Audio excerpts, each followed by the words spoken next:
पहला चैप्टर का नाम है, ये चल रहा है क्लास 9th का, क्लास 9th का एनसीईआरटी बुक से, एनसीईआरटी बुक, अध्याय नंबर 1, अध्याय नंबर 1, अध्याय नंबर मतलब चैप्टर नंबर 1। इसका पहला है भारत का आकार और स्थिति। तो ये बाद में समझाएंगे, पहले आकार और स्थिति क्या होता है तभी समझ में आएगा। समझ में आया?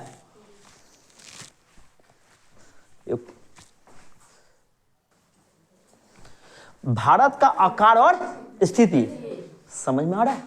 आप देखो, आकार का मतलब साइज होता है, स्थिति का मतलब पोजीशन होता है। इसके इन दोनों का मतलब समझने से पहले तुमको ये सब उतारना पड़ेगा।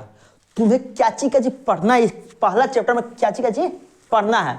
इतने पढ़ने पर तुमको जितना क्वेश्चन आएगा ना, हम एक एक करके लिखाते जाएंगे, तुम लिखते जाना।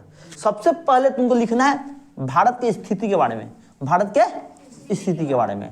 जैसा हम लाइन लेंगे, मेरे पास पेज तो कम है ना, बहुत कम है, तो तुम मेरे को लंबा लाइन देना।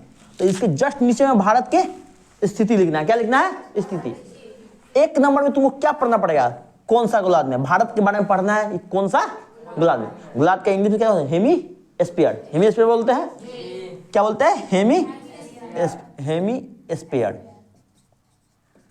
Hemy sphere. तो भारत किस गोलार्ध में है ये भी तो जानना पड़ेगा।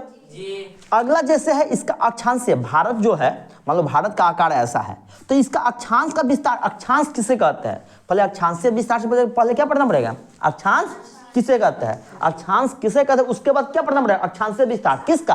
भारत का।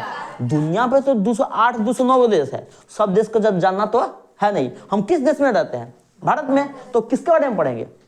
भारत के बारे में। इसके बाद पढ़ना है देशांतरीय विस्तार। पहले देशांतर रेखा समझेंगे तो देशांतरीय विस्तार समझेंगे। और देशांतर विस्तार किसके बारे में? भारत के बारे में। और भारत में हम बिहार में रहते हो तो बिहार के बारे में जान लेंगे। पहले किसके बारे में जानेंगे?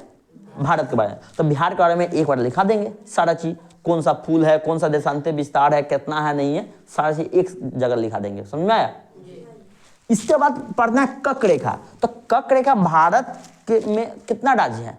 28 राज्य है ना। तो कितना राज्यों से गुजरता है? क्या बिहार से गुजरता है कि नहीं, वो भी देखना है। तो इस थर्ड में ये लिखना है। समझे? अगला में लिखना है भारत के सबसे उत्तरी बिंदु, मतलब ये भारत में है, भारत है, ये जम्मू कश्मीर के सबसे ऊपरी वाले पॉइंट को क्या बोलते हैं? जैसे हमारे गांव का नाम भूथी हुआ है ना, हम जिस जिला में जाते हैं उसको सीतामढ़ी बोलते हैं। तो ये सबसे उत्तर वाले कौन सा स्थान? कोई तो स्थान का नाम तो होगा ना, इसका स्थान का कुछ तो नाम होगा ना, इसका भी पूरा वाले गुजरात में जो स्थान है उसका कुछ नाम तो होगा ना। सबके चारों कता को जान लेंगे तो मतलब उत्तरी, दक्षिणी, पूर्वी, पश्चिमी बिंदु जान लेंगे, कोई दिक्कत? तो ये बताओ, यदि उत्तरी दक्षिणी जब जानेंगे तो उसको चौहद्दी मतलब चारों के अति देश के बारे में जान लेंगे। तो भारत के जैसे उत्तर में नेपाल है, पश्चिम में क्या है? हिंद महासागर है। फिर से इधर कौन है? पूरब में कौन है? पश्चिम बंगाल है। और पूरब में कौन, पश्चिम में कौन है? उत्तर प्रदेश है। वो भी बता देंगे कैसे है, नहीं है। इसके बाद पढ़ना अक्षांशीय और देशांतीय विस्तार में अंतर। मतलब कहने का मतलब हमारे जैसे हम तो, मेरे राज्य में क्या, अरुणाचल प्रदेश भी हमारा राज्य है ना भारत के अंदर, और गुजरात में भी है। तो अरुणाचल प्रदेश में सूर्योदय, यदि अरुणाचल प्रदेश सूर्योदय 5 बजे होता है, 5 बजे होता है सुबह सुबह, 5 बजे इजोत हो जाता है, मान लो सूरज की किरण फूट जाता है। वही चीज सूरज की रोशनी फूटने में गुजरात में 7 बज जाता है। जैसे सूरज की रोशनी फूटेगा ना, जैसे सूरज उगेगा उस समय गुजरात में कब कितना समय होगा?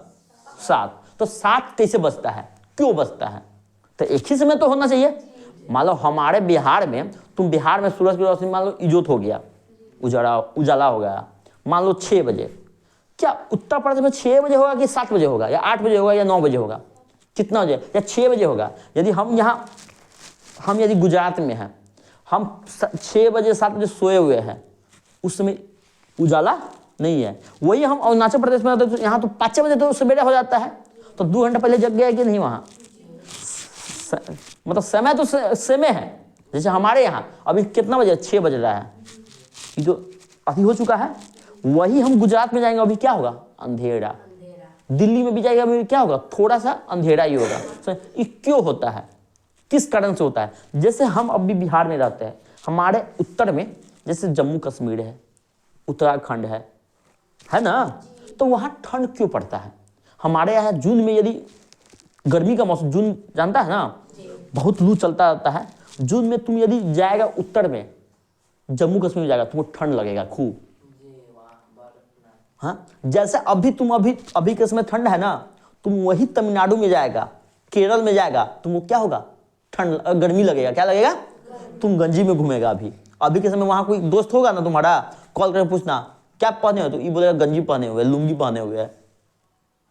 समझा? अब वहां लुंगी क्यों पहनता आदमी, वो भी जानना। लुंगी यहाँ जींस क्यों नहीं पहनता, लुंगी क्यों पहनता? देखता है ना साउथ का मूवी में हमेशा लुंगी पहना रहता है, कुछ तो कारण रहता होगा ना, रहता है कि नहीं?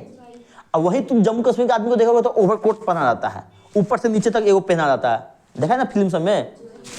इसके बाद जानना है भारत का मानक यामोत्तर। मानक यामोत्तर का मतलब क्या होता है? मानक यामोत्तर का मतलब क्या होता है? इतना सिर्फ किसमें जानना है? भारत के स्थिति में। समझ में आया? ये टॉपिक होगा, ये हो गया सब टॉपिक। ये क्या हो गया? सब टॉपिक। इस समझ में पहले आया कि नहीं, पहले बता। ये आ गया। लिखना कैसे, ये भी समझ में आ रहा है? आप समझो पहले। अब हमको जानना क्या है?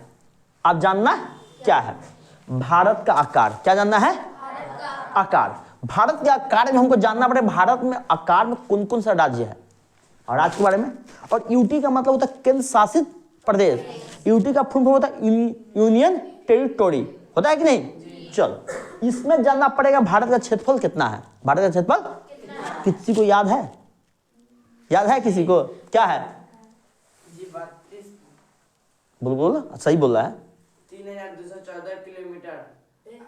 2000। ये तो उत्तर दक्षिण लंबाई चौड़ाई हो गया ना। क्षेत्रफल का मतलब होता है लंबाई गुने, दोनों को गुना कर दो, जो आया 32,84,263 किलोमीटर, ऐसे नहीं ना है? 8 लाख है ना? चलो, नहीं, बहुत अच्छा। अब देखो भारत विश्व में कौन सा, मतलब एरिया वाइज, मान लो हमारे ऊपर एरिया किसके पास, जैसे हमारे यहाँ कोई बोलते हैं ना ये भाई धनिक है, उसके पास खेत ज्यादा है, ऐसे बोलता है ना। तो हमारा जो खेत है, हमारा जो भूमि है, उससे बड़का भूमि किसका है? उससे बड़ा भूमि कहने, उससे बड़ा जमीन किसके पास है? तो भारत से भी बड़ा कोई देश तो होगा ना, जनसंख्या वाइज नहीं, क्षेत्रफल वाइज। क्षेत्रफल का मतलब क्या है? खेत, जमीन, होता है ना। चलो, जैसे हमारे पास 1 बीघा जमीन है, तुम्हारे पास 10 बीघा जमीन होगा, तू हमसे ज्यादा जमीन वाला होगा, तो हम कहेंगे तू हमसे बड़ा हो। किस मामले में? क्षेत्रफल के मामले में। तो इसके बाद जानना पड़ेगा भारत की स्थलीय सीमा। स्थलीय सीमा का मतलब होता है हमारे देश के बगल में कौन सा देश है। कौन सा देश? पानी वाला देश नहीं, जो पानी का नहीं, हमको जमीन से, मतलब हम ऐसे जा रहे हैं पैदल, तो हम क्या पहुंच जाए? दूसरे के जमीन में पहुंच जाए। तो मान लो हम, मेरा जमीन यहाँ पे, तुम्हारा, जैसे 2 खेत के बगल में बीच में आड़ी होता है ना, हम इस खेतों के बीच में जो पार्टीशन होता है उसको क्या बोलते हैं? आड़ी बोलते हैं। क्या बोलते हैं? आड़ी। हम सब बिहार में रहते हैं, वहां क्या बोलते हैं? आड़ी। किसी और राज्य में कुछ और बोलते होंगे। वही 2 देश है, एगो हम हो गए, एगो पाकिस्तान हो गया, और ये दोनों के बीच में जो पार्टीशन होता है उसको सीमा बोलते हैं, सीमा रेखा बोलते हैं। क्या बोलते हैं? जिसको इंग्लिश में क्या बोलते हैं? बॉर्डर बोलते हैं। क्या बोलते हैं? बॉर्डर। समझ में आया? आप देखो, इसके बाद जानना पड़ेगा भारत की स्थलीय सीमा की लंबाई, जो मतलब भारत के नजदीक पाकिस्तान है, सटा हुआ है। क्या अफगानिस्तान नहीं सटा हुआ है? चाइना नहीं सटा हुआ है? नेपाल नहीं है? भूटान नहीं है? म्यांमार नहीं है? बांग्लादेश नहीं है? हम सब के जितना सीमा रेखा दूसरे देश से सटता है, जितना हमारा जमीन, हमारा देश का भूमि, उसी को क्या कहेंगे? स्थलीय सीमा रेखा। क्या बोलेंगे? अब उसी के साथ आप जान लेंगे जलीय सीमा रेखा। क्या? जलीय सीमा रेखा। अब बाबू बताना, जलीय सीमा रेखा का मतलब होता है हमारे नजदीक में पानी है, और पानी के जस्ट नजदीक में कोई सा देश है।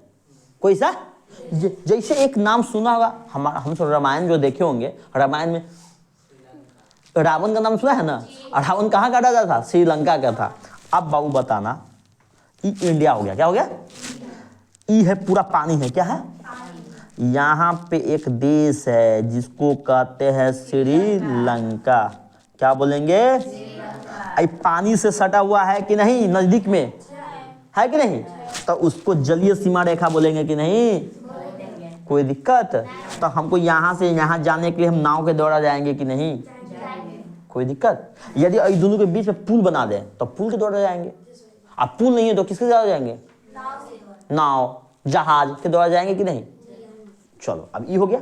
इसके बाद तुमको, हाँ, भारत जो जलीय सीमा रेखा है, जलीय, अब बताना हमारा देश में ये सब पूरा पानी से भरा हुआ है, पानी है ना, ये पूरा पानी है।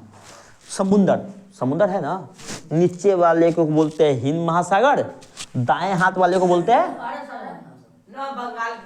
बंगाल की खाड़ी। अब कौन सा हाथ है? बायां हाथ है, बायां हाथ ओरी के जो है पश्चिम साइड, और अब बताना बाबू, बंगाल की खाड़ी से क्या गोड़ा सटा हुआ है वो भी पढ़ाएंगे, अरब सागर से क्या गोड़ा सटा हुआ वो भी पढ़ाएंगे, हिंद महासागर से क्या गोड़ा सटा हुआ वो भी पढ़ाएंगे। और जब ये सब पढ़ लेंगे उसी को बोलते हैं तटीय सीमा रेखा, तट। क्या बोलेंगे? तट का मतलब होता है कोस्टल, इंग्लिश में बोलते हैं, क्या बोलते हैं? कोस्टल। तट का एक ही मतलब होता है समुद्र के किनारा वाला जगह, राज्य या जिला, कुछ भी। समझ में आया? चलो ये हो गया। अगला, ये तो पहला टॉपिक हो गया। सेकेंड टॉपिक हो गया, ये सब टॉपिक हो गया ना, उसके अंतर्गत हमको ये सब पढ़ना पड़ेगा, इसके अंतर्गत ये पढ़ना पड़ेगा। अब हमको पढ़ना भारत और विश्व, भारत और थोड़ा सा जानकारी चाहिए। एक तुम लोगों के इस चैप्टर में दिया सुएज नहर, किसके बारे में जानना है? इस सुएज नहर का क्या इंपोर्टेंस था? हमारे देश पे कौन अधिकार किया था? अंग्रेज अधिकार किया। तो जब सुएज नहर बन गया तो हमारे देश पर अधिकार में उसका क्या योगदान बढ़ा? हमारे लिए सुएज नहर नुकसान हुआ कि फायदा हुआ, वो देखना होगा। और इसके बाद भारत से बड़ा देश, भारत एरिया वाइज, जैसे भारत से बड़ा कौन सा देश है? रसिया है, अमेरिका है, कनाडा है, चाइना है ना, ब्राजील है, ऑस्ट्रेलिया है कि नहीं? वो सब पढ़ाएंगे, लाइन में लाइन पढ़ाएंगे। अब बताना बाबू, ये हो गया, ये तो हम ऐसे बताए थे। अब देखो, इसके बाद पढ़ना है तुम्हें भारत के पड़ोसी के मतलब हमारे बगल वाला देश। जैसे हमारे घर के बगल में जो जिसका घर है तो उसको पड़ोसी बोलते हैं कि नहीं? उसी प्रकार हमारे देश के बगल में कोई और देश है सटा हुआ, उसको पड़ोसी देश बोलेंगे कि नहीं? तो क्या है? पाकिस्तान है, चाइना है, नेपाल है, भूटान है, बांग्लादेश है, म्यांमार है कि नहीं? क्या अमेरिका हमारा पड़ोसी देश है? ये दूर का दोस्त है कि नहीं? हमारे सीमा रेखा से लगता नहीं है। अब बाबू ये देखा, एक पढ़ना पड़ेगा इसमें पाक जल संधि। पाक, अब तुम्हें समझना पड़ेगा जल संधि क्या होता है, स्थल संधि क्या होता है। स्थल, ये नाम सुना है कभी? किताब में कभी पढ़ा है? जल संधि क्या होता है, स्थल संधि क्या होता है, नाम नहीं सुना है कभी? आप पता चलेगा क्या है। यही दोनों बीच में जो पानी का पतला रास्ता, उसी को कहते हैं स्थल संधि। बाद में बताएंगे जब इस टॉपिक में चलेंगे तब। मन्नार की खाड़ी कौन सा है? इंपोर्टेंट है ये सब। इसके बाद हमको पढ़ना है भारत का द्वीप समूह। भारत के जैसे अंडमान निकोबार द्वीप समूह को नाम सुना है? क्या ये द्वीप समूह है कि नहीं? आज उससे पहले हमको जानना पड़ेगा द्वीप क्या होता है, महाद्वीप क्या होता है, ये पढ़ना पड़ेगा। आप समझना पड़ेगा। अंत में पढ़ेंगे भारतीय उपमहाद्वीप में शामिल देश। भारतीय उपमहाद्वीप में, जैसे हम सब हमेशा न्यूज में सुनते हैं अखंड भारत, क्या नाम सुने हैं? अखंड भारत। ई पढ़ने के बाद तुमको समझ में अखंड भारत का मतलब, तू न्यूज तो सुनता होगा लेकिन समझ में अखंड भारत किसको कहते हैं, नाम है कि नहीं? लेकिन अब जो पढ़ाएंगे उपमहाद्वीप में शामिल देश, तुमको पता चलेगा हम अखंड भारत का मतलब क्या बता रहे हैं। कोई दिक्कत? तुमको इतना चीज, तुम इसको उतार सकते हो अच्छे से? उतारो अच्छे से नोट करो इसको।